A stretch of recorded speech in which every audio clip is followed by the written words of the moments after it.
I would like to go on to the special session, which is to honor the winners of the Health and Safety Award of the International Lyme Association of the ILA. And therefore, I would ask Dr. Frank Ohnemüller. Frank, are you here?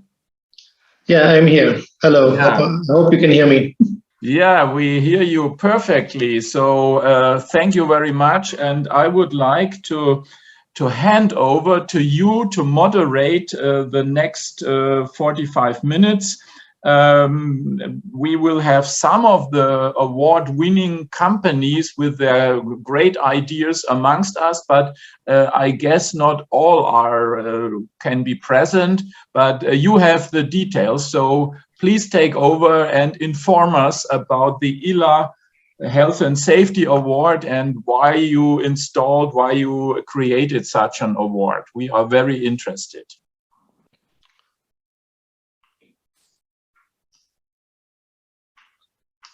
We see. So I hope everybody can see my screen already. Yes, perfect. That's good. Yeah, hello everybody, and thank you very much for the opportunity for the International Lyme Association to be part of this first virtual Vision Zero Summit here together with ISA. Looking forward to it, and I already enjoyed the last hours already. It was very interesting. Yeah, we are happy that we can participate, and we probably can show you some best practice examples of our award that was newly installed. And additionally, we wanted to tell you a bit about the way that ILA and ISA took together in the last years, and how we implemented the award.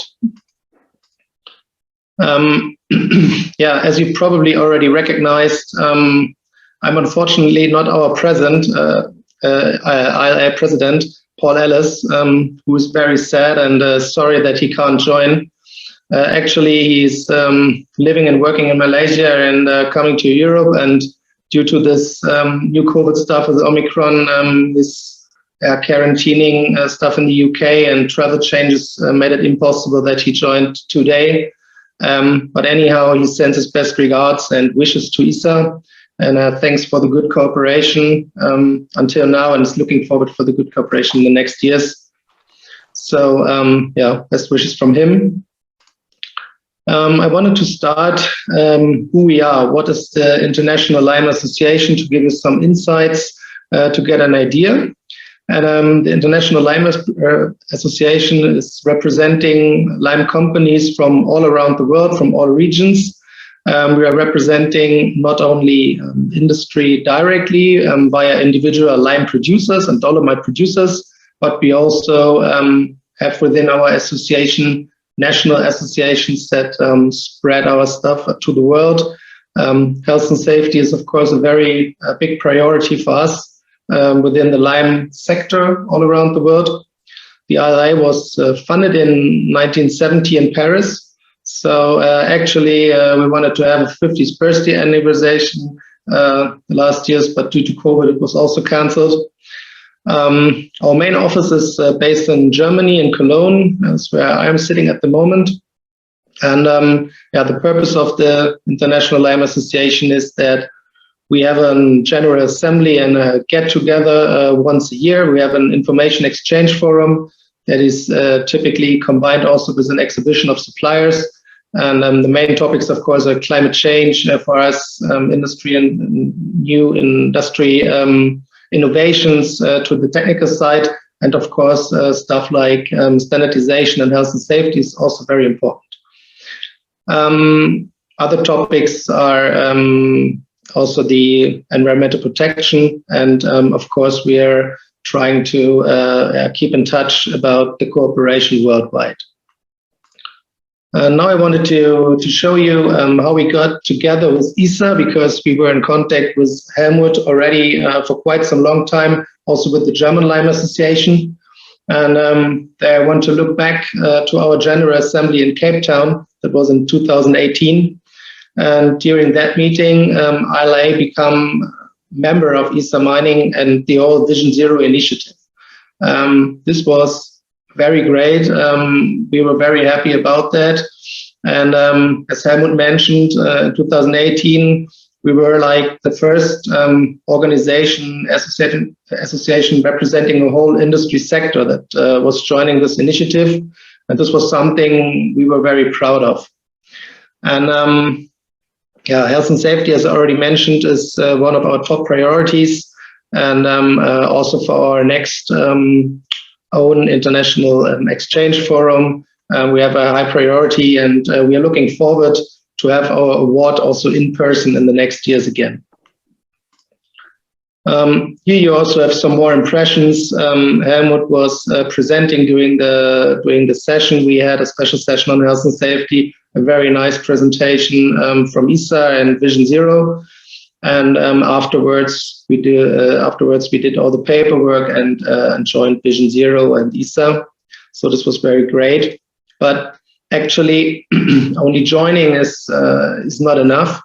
So we know that there was a very big road ahead of us, and yeah, we wanted to do some steps. So the idea was we wanted to go from compliance towards a real prevention culture, because this is important that we do something. And then, of course, our board of directors discussed a lot with Helmut and the health and safety experts, how we can proceed and how we can deal with the topic and to give it more presence also for our ILA members worldwide. And then, yeah, Helmut suggested we could start with an award. So he suggested to have an ILA Health and Safety Award in cooperation with Vision Zero and ISA. And yeah, the board of directors decided this is a very great idea. And yeah, as we by now, we have installed it for the first time and celebrated the winners. I guess it was roughly 2 weeks ago. Yeah, it was great. And we had a good start, and we are looking to do it in person within the next years. The idea to give health and safety a bit more presence and also to have this culture that we wanted to have in our companies and in our lime producers worldwide. The idea was to have the award to stimulate this prevention culture and to raise the awareness for different topics, to motivate the workers, but also the teams, the managers, so the whole enterprise, to take everybody within the campaigns, to have it more present, and also to stimulate the communication about best practices in health and safety worldwide. Of course, to honor and motivate the best. This is also very interesting and very important topic that, yeah, if you get an honor, you will probably be more motivated for the next time. Additionally, we also wanted to share all the best practice examples. And this is also something that we want to do, to share it with you, with ISA, so that Helmut can put it on your website also afterwards when you see the ideas that our colleagues will present later on in the session. The idea is to share this information to improve worldwide, and also probably different sectors can also improve from each other. Yeah, this is the main idea why we wanted to have this. Then we discussed also with the board and with some members, how can we do it? And there we were also very thankful for Helmut's ideas. And he said, yeah, what is very important is to keep this award manageable somehow, because the resources are always limited a bit, also for us. And what is important, that the lime companies from all countries worldwide must have a chance to win and must have the same chances. So also small and medium enterprises must be able to have good ideas that are valuable and probably have a chance to win. An additional very important feature is that we were aiming for best practices and activities. So we do not want to award statistics. So we had the idea also for sharing this information so that the companies worldwide can also take them and implement them in their own companies. It is better to have these best practice examples. So afterwards, it is very important after the award that we share these submissions probably via a newsletter or via our website. This was something that we wanted to do. And we said that the criteria also is that the award must be somehow online, so that also the worldwide communication can happen very good. So this everything worked out. So we had the definition how it could look like, but then there was this interesting thing: what categories do we want to award? And this was also done together with the colleagues from ESA, and we were thinking about, I don't know, 5 to 7, 8 ideas what we can award. And finally, together with the board, we decided to start small and then probably let it grow in the next years. And we thought at first we wanted to have a category for technology, to have winners for innovative technology and technical solutions to avoid and minimize risks for health and safety. Additionally, of course, what is the main importance for health and safety issues is the prevention culture, to motivate the workforce. And so we wanted to have a second category on that. This is very important, I guess. And thirdly, we had the health prevention itself, so measures to support a healthy workforce and direct health protection measures that are implemented within the companies. So this is kind of a time scale, how everything worked out. So after we joined ESA in 2018, we were discussing this. We were prioritizing the health and safety, and then we started the first announcement of the award in 2020. Some postponements with COVID, unfortunately, but afterwards, we were able this year to have the final submissions until spring here in Europe. And then we had a great jury. I will come to that later on. That did a great job for evaluating all the ideas and all the measures. And finally, in the end of November, we had our first awarding of the International Lyme Association Health and Safety Award this November. So probably that you get an impression how we did it. We had an information flyer that we shared. It were actually 3 pages with general information for the companies. We also shared posters that they could put on their plants and on their sites to motivate the workers if they have good ideas and stuff, so that they can send us these best practice examples. Additionally, on the right side, you see the submission form. It was also pretty easy, 2 pages, with the basic information around the measure. And then the companies could send us, as they would like, pictures, PowerPoint presentations, videos. So received everything. It was great quality overall. It worked out very good. And the start was fine. Put it here so that you get an idea. Probably, I know that in other sectors, you are already doing this for a long time. And we just started, but we were quite happy that we had around 15 submissions. Also due to the situation that was complicated within the last 2 years, we thought this is a very good start. And especially one thing we were very happy about was that we had submissions from all around the world. So we had some submissions from Africa, Europe, Asia, South America also. So this was something we were very proud that everybody got involved.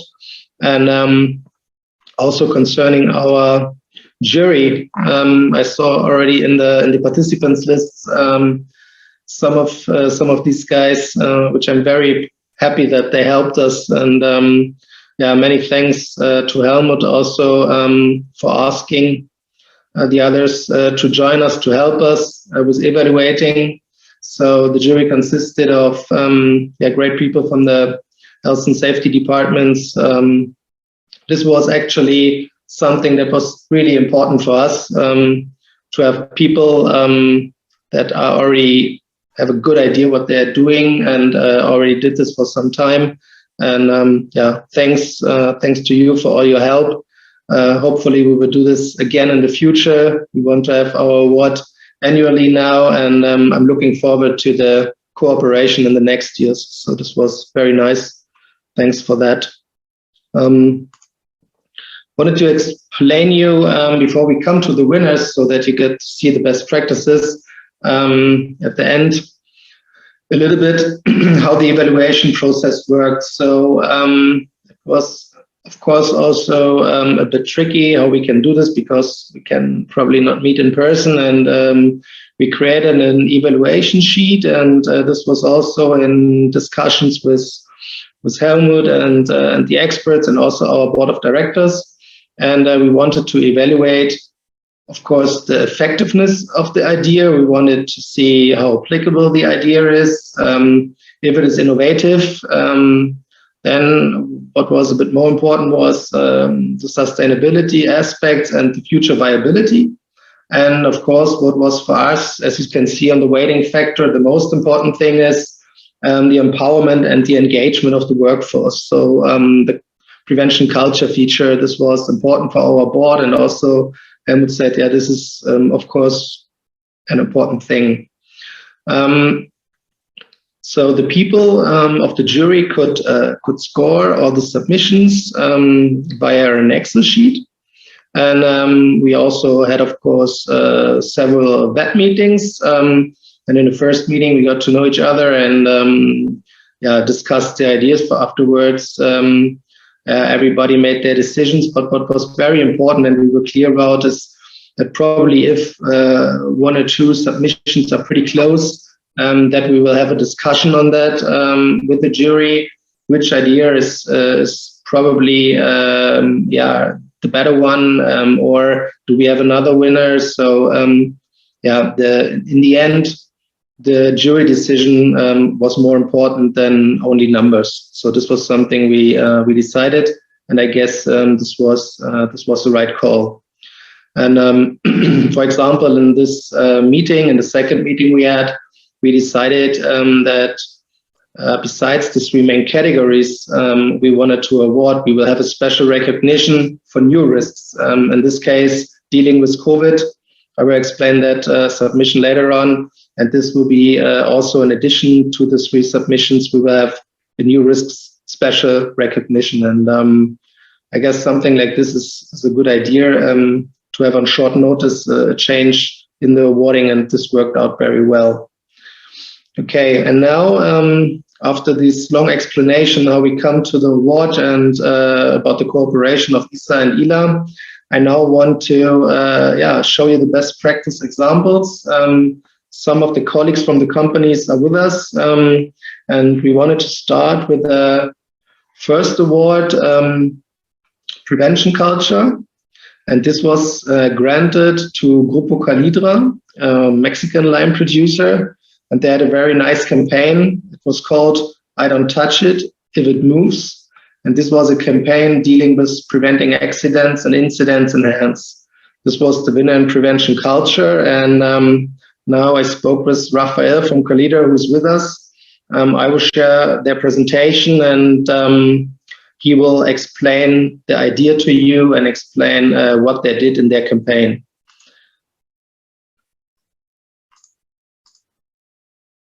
So, Rafael, are you here? Yes, good morning to everyone, and thank you for this time to share with you our ideas on how safety can be managed to decrease hand incidents. I prepared a presentation, and Frank is going to help me.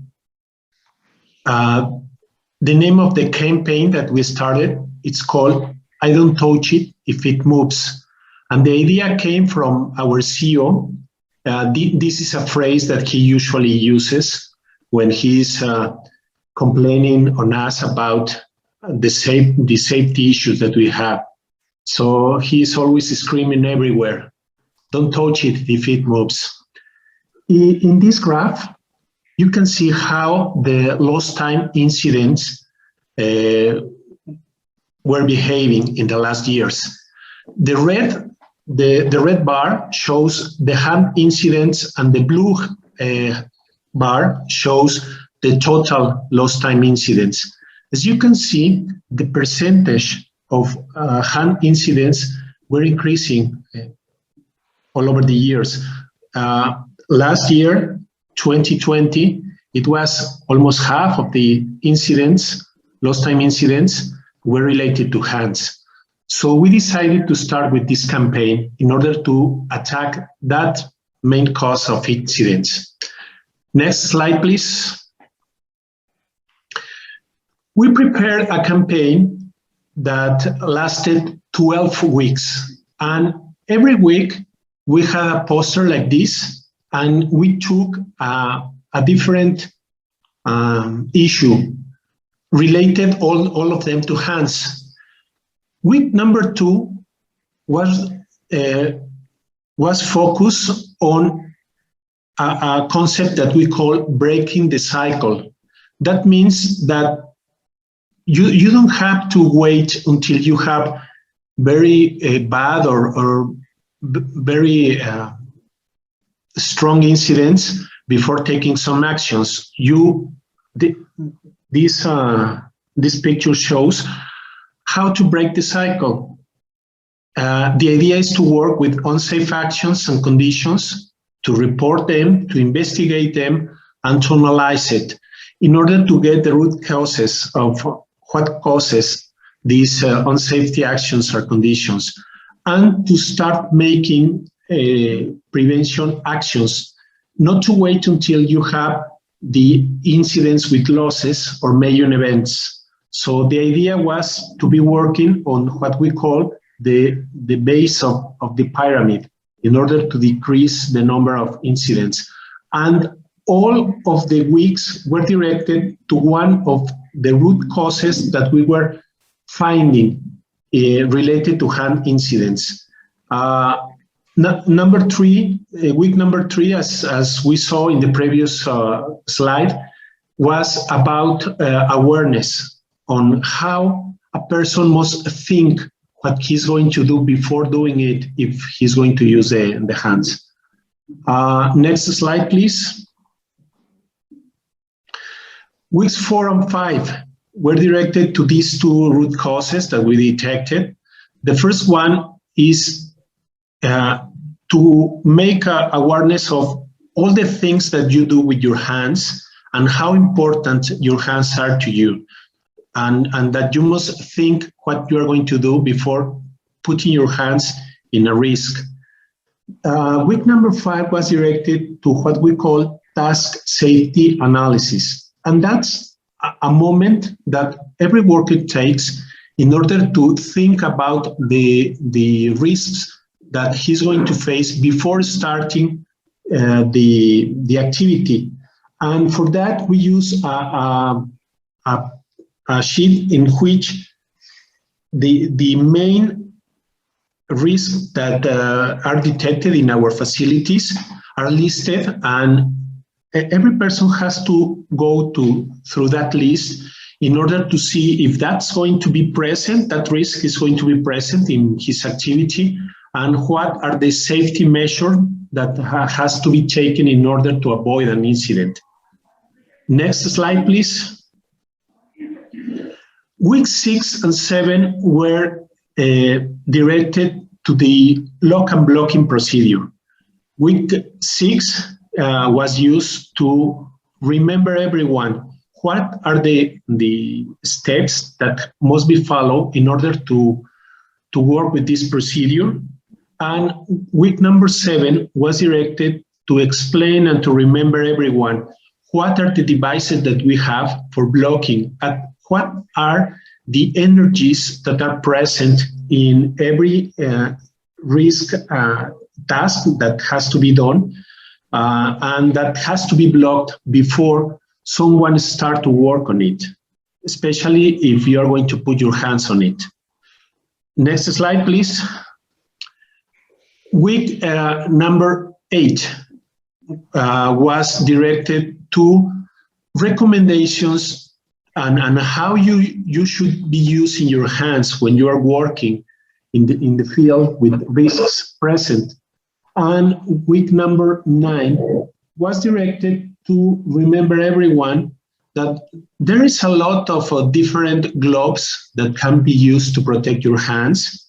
And here in the slide, you can see the 6 most common gloves that are used in the industry, and that we we always keep in our facilities. The idea was to show them that, or to remember them, because that's something that they already know, that there are 6 different hand protection gloves, and their function and their structure is different because they protect everyone from different risks. So there was a practice during this week in order to reinforce the idea of the right gloves must be used for every risky task. Next slide, please. Weeks 10 was directed to the protection devices that we have installed in our facilities. And it goes from physical devices to electronical devices to procedures that are programmed in our control system. All the protection devices that we have were listed and were remembered to everyone. Week 11 was directed to communication, and the safety signs that we have installed in our facilities, and the difference between the prevention signs and the prohibition signs, and where and how they must be taken into account when a person must be doing a risky activity with their hands. Next slide, please. Week 12 was used to thank everyone and to remember them the main moments that we have in the campaign. During these 12 weeks, we did a lot of activities that involved family. Most of the pictures that you see now on the slide are in one of the activities in which every worker had to take home their gloves and ask their children to put some paint on their hands and to paint the kids' hands in the back part of the gloves, so that when they are using their gloves in their daily activities, they are not only seeing his hands, but also his children's hands, to remember that they must be careful when they are using their hands because their family are waiting for him or for her. And the idea is that this person, this worker, has to have his hands healthy so that he can play with his children or her children. These pictures were taken during the campaign, and they were integrated into this poster to remember them that his or her hands are not just his or hers, but of his family, and that he must keep them safe in order to go back safe home. Next slide, please. This is what happened, the results that we have. In the first 9 months of the year, we had 15 lost time incidents related to hands. And in the last 3 months, those months in which we were working with the campaign, it decreased to 1. Even though the time in which these numbers are measured is not the same. The first one is for 9 months and the second one is for 3.5 months.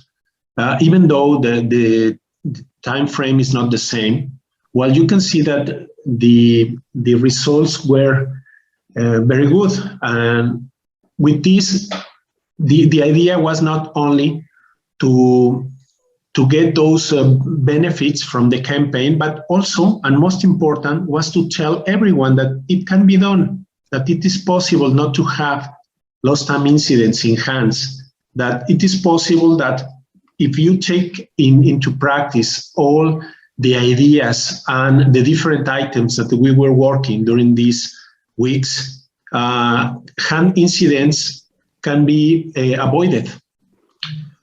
and next time, please. And just to tell you, just remember, I don't touch it if it moves, and it works. Very good.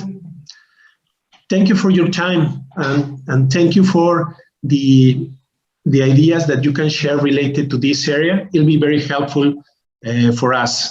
Thank you. Okay, thank you, Rafael, for sharing this this great campaign. I can probably add to this presentation that we received a very nice video campaign also connected to the topic. It was really impressive, and also the jury was impressed a lot. This was great, and I will talk to the colleagues if we can share that with you. So I wanted to continue directly to the. Can you see my screen already? Yes. So the next one, you see it now, the technology? Yes. Perfect. So the next winner in the next category was for technology, and this award was granted to Shefakalk Malaysia, and their efforts were noise reduction in the kiln and crushing area of their site in Malaysia. And if I'm right, then also the colleagues from Malaysia are here, and I wanted to give you the stage to share your screen, please. Mohammed is here, I guess. You should be able to share your screen now and to explain the idea. Okay, Dr. Frank, we are here now. Yeah.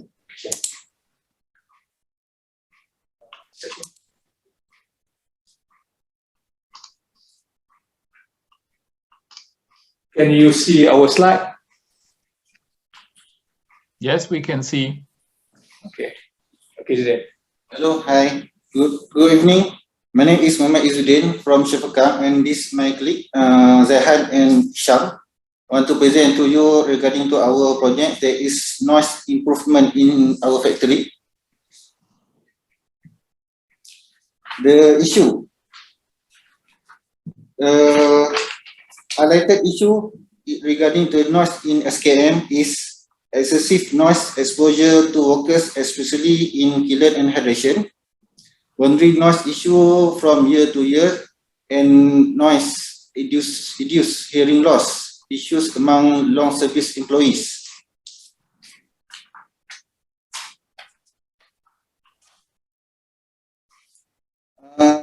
Okay, can this the slide of the excessive noise exposure. This the early reading that we took before the changes in the area kiln 3 limestone feeding. This the reading is 94.2 decibel. At the kiln 2 limestone feeding is exceed 100. There is 105.5. And at the area crushing 3 is 99.1. I guess we still have the first slide. I guess you need to skip the slides. Or you go to the presentation mode, please. Then we can see it. Presentation.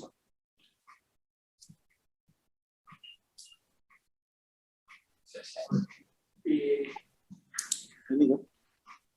must. Can you see? Hold on. Wait.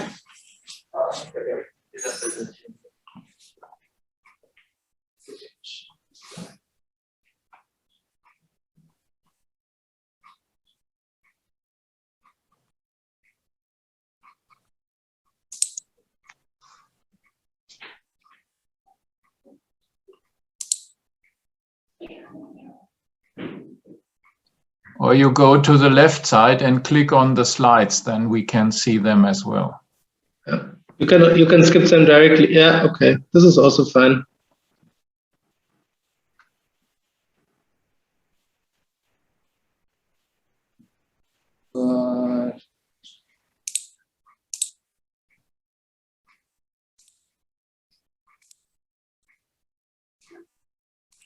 It's fine like that. It's fine like that.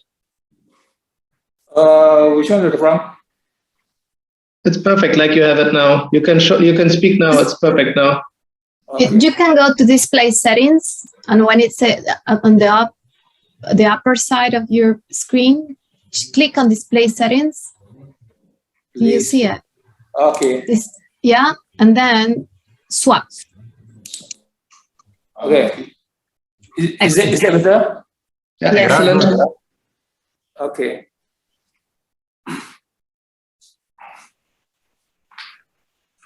Okay, we continue.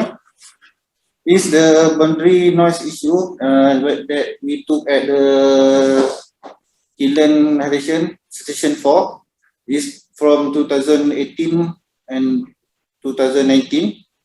As the N4 is about 70 dB and 2019 is exceed to 70 dB. Okay, initial step to tackle the problem that we hiring third party. There is professional team to do the engineering noise control study with recommendation action. And the synopsis of the study that this is the instrument that they use for the study, and this is the result that they took before. There is same as our result.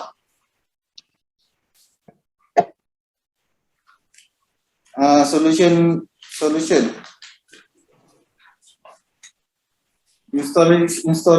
Installing rock wool insulation to the cladding wall. With this, we managed to contain the noise in the building and prevent the noise from spreading to outside. This is the reading that we took at the outside of the building. The initial reading is 94.2 dB, and after we do the wall insulation with the rock wool, the noise is reduced and the reading is 87.2 dB.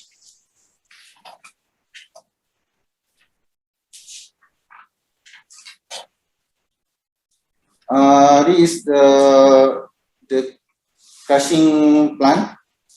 The noise problem is happen when we start to recycle the hot air from the chimney return to blower.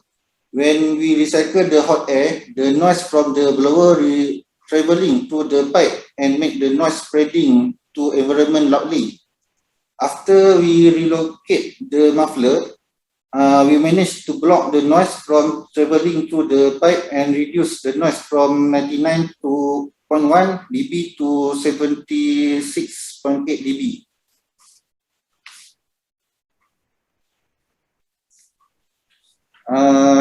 Changing the feeding system. The Z-Bags is the original feeding system, but the Z-Bag is broken because some issues. So we using the inclined bags for the feeding system. The inclined bag feeding system is working very well, but the noise is so loud that reached until 100 and 105.5 dB. So because of this issue, we still need to repair the Z-belt and use the Z-bags. Then the noise reduced from exceed 100 to 98.8 dB. This is the noise boundary N4 that we took after the works we done at 2020. The noise reduced to 66 dB overall. Actually, for the noise boundary, actually from time to time, actually it's increasing in our plant. So you can see from 2018, you can see the average of the boundary noise is 66. And then it increased to 67 in 2019. This is because actually, since our plant is the old plant, and there is old plant, old machines, and also increment of the additional of the machines in the plant, so it become increasing of the boundary noise from time to time. So with the improvement plan that we have done after we do the study, so we managed to reduce it in 2020 from 67 dBA in 2019 to 64.1 in 2020. Okay. Okay, that's all for me. Thank you very much. Okay, back to you, Dr. Frank. Thank you very much for sharing your improvements in this noise reduction. Noise is a feature that is often neglected by all the health and safety stuff. So also this was a decision by the jury that is great importance to reduce noise. And we decided to select Schäfer Kalkus with their measures as winner. So but now I want to share my screen again. Come to the next category. This was the health prevention.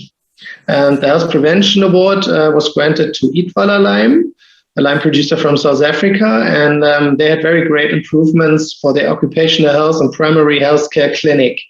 That was also really impressive. I don't know if colleagues are here that will present, or I can do that instead. Good afternoon, sir. It's Charity from Eatwala Lime. Hello. Do you have a presentation? Hello. Or shall I present? But I can share my presentation, sir. Thank you. Okay. Can I share? Yeah, you can share now.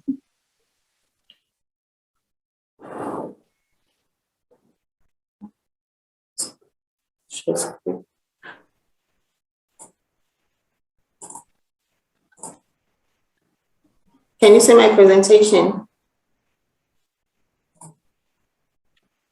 Hello? Not yet. Not yet. Now it's starting. Yeah, perfect. Okay. Good afternoon, everyone. My name is Charity Rahanya. I'm the risk manager here at Eatwala Lime in South Africa.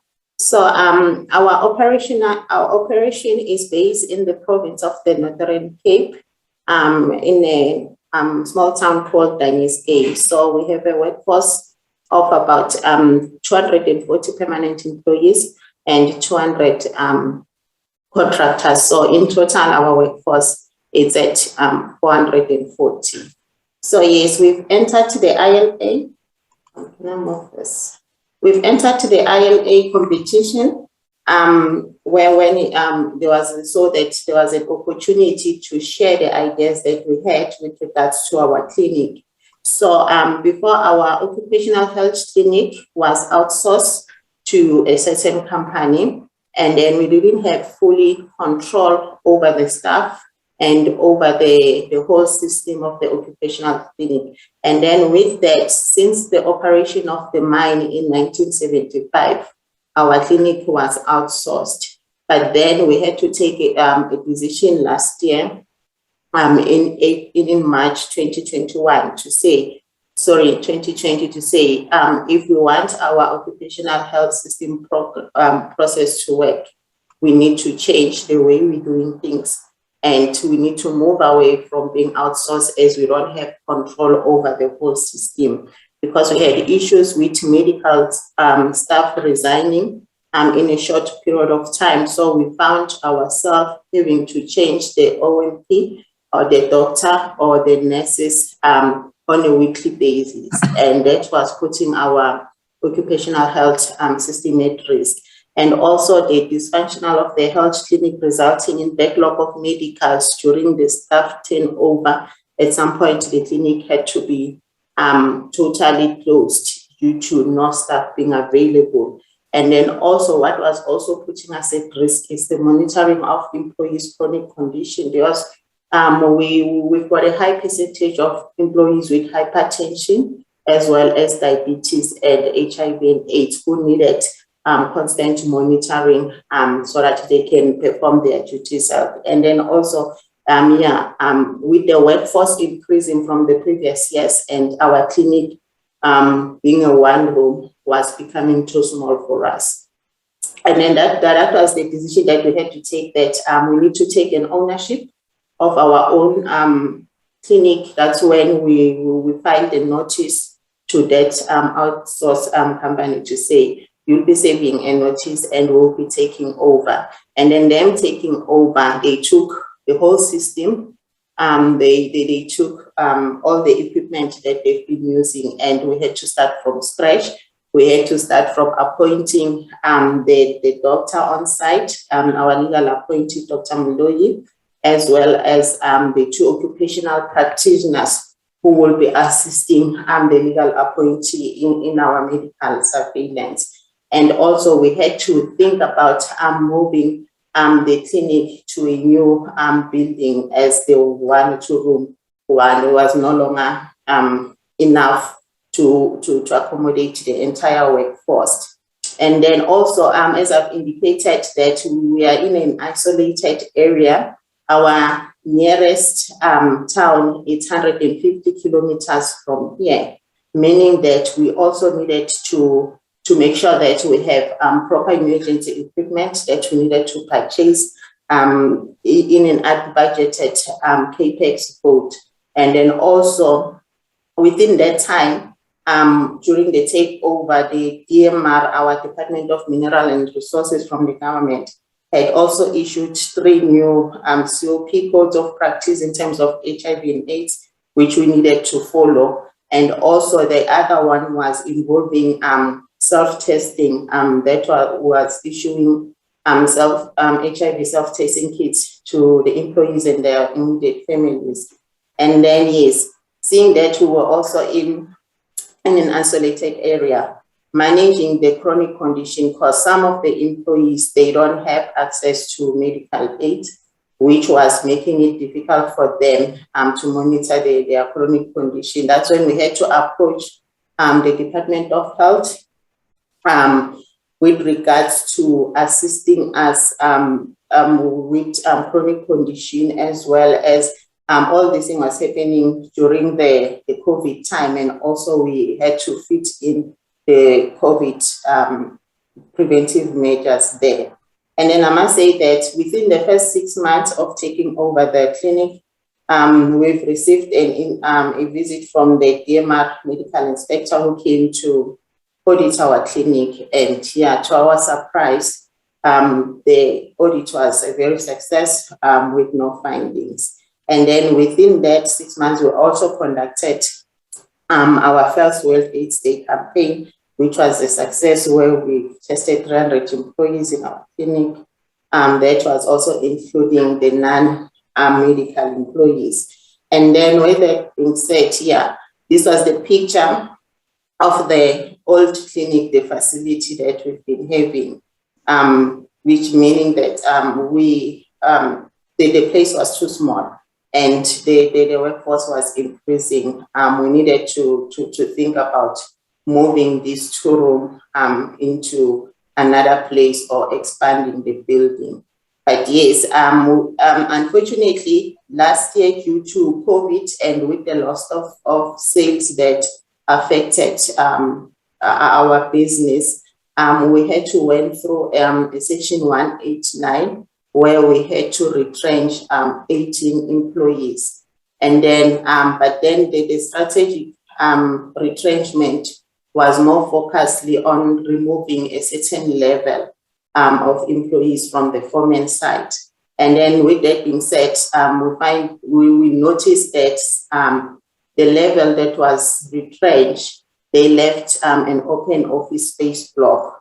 And then we then decided that let us utilize that empty office block and revamp it into a clinic. And that's when we started with the project of converting the office block into an occupational health clinic. And I must say that now in our clinic, We've got 3 examination rooms.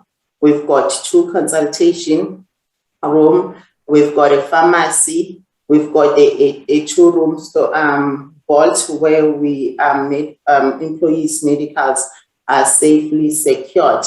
And also we've got separate bathrooms for both male and females, and while the sisters are performing their duties. I can say that the flow it's now perfectly, and also it was difficult to manage or maintain infection control, because as you know that with mining workforce, you've got employees who have TB, and then when they come to the clinic, we need to make sure that the airflow in the clinic is properly run through. So I must say that our clinic now, it's one of those clinics that when you enter, you become proud of. And then, yeah, those are the things that our clinic. Sorry? Okay.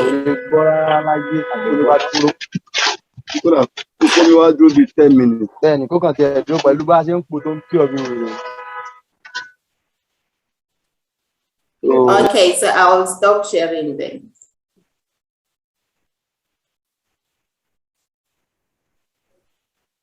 Hello? I guess this was only somebody who forgot to mute the mic. So if you want to make some final remarks, okay, this will be fine, although we are a bit in a hurry. So you need to finish up.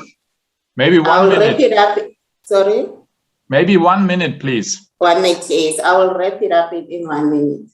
Okay, so I must say that with the full functional clinic, and we've managed to retain the staff turnover. And also we have gained confidence from our employees. And then the Department of Health has also issued us with a memorandum of understanding, whereby we've got a direct access to the state facilities in terms of the laboratories, if we need to send blood tests, in terms of chronic condition medication, we're supplying it directly to the employees. So there is no longer a middleman. And also we have found out that our absenteeism has also went down, because our employees, they no longer need to travel, they no longer need to stay at home and not feeling well, because everything is being done on site. We're monitoring them, we're issuing medication, and we also refer them to specialists, and we also have a doctor on site who also, and the sisters who also are assisting in monitoring our employees' health. And yeah, I must say that this clinic is not only the pride of the Idwala line, but of the whole community. We are a community of 23,000 in this area, and yes, we're carrying the community. Whenever there's issues, we don't say you are not an employee. We do the doctor also support go out in terms of the social responsibility that he has. And that's it from my side. Okay, thank you very much. Yeah, I liked also the impressions that you got very clearly from the before and after pictures. I guess this was really impressive. I also like from the idea, the campaigns you did, like The Biggest Loser and Stop Drinking, and similar campaigns that you're doing at the clinic. This is very nice. If you stop sharing the screen on the top, then I will take over again and present the last measure. Can you stop sharing the screen? On top, there must be a button.